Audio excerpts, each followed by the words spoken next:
L'histoire du lin et du chanvre en Bretagne, ça remonte quand même, d'abord on n'a pas d'archives avant le XVIe siècle, mais entre le XVIe et le XVIIIe siècle, on sait qu'il y avait des manufactures qui étaient très organisées.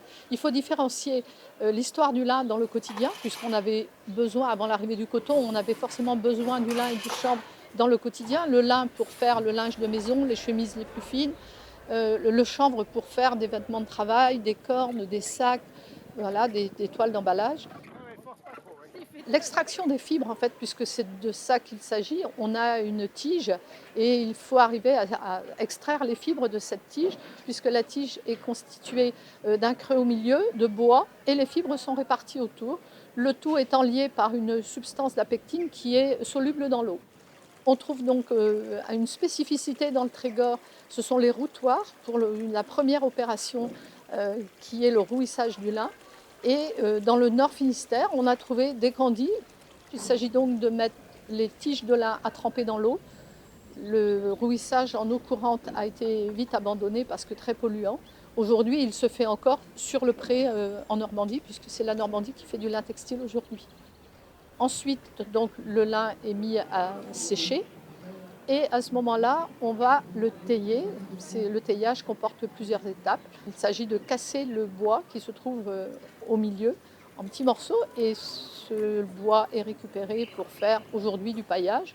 Autrefois, c'était pour faire des litières pour les animaux. Donc on casse en fait ce bois avec ce qu'on appelle une braie, qui est un outil en bois qui a un couteau généralement en fruitier parce que c'est un bois plus dur et que ce bois-là est assez dur.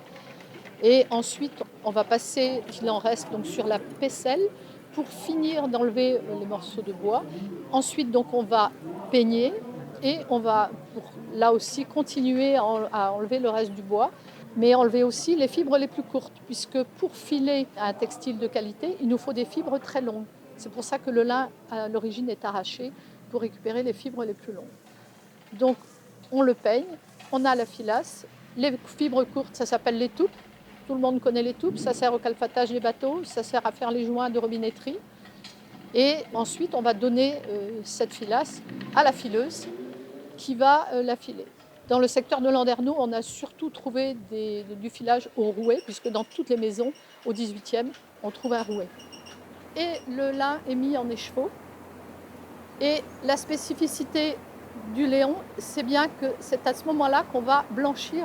Blanchir, j'entends bien, on ne le passe pas à l'eau de javel, il ne sera pas aussi blanc que vous connaissez du lin, cette petite couleur un petit peu grisée, mais en tout cas de le rendre plus blanc. Et pour cette opération-là, nos ancêtres ont construit dans la campagne des petites maisons.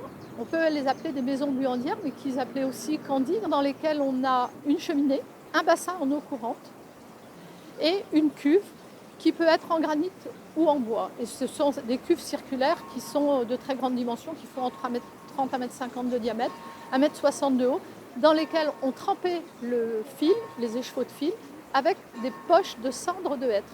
Le hêtre n'a pas de tanin et a un pouvoir saponifiant important. Cette opération de blanchiment a été répétée autant de fois que nécessaire pour obtenir un fil fin et blanc.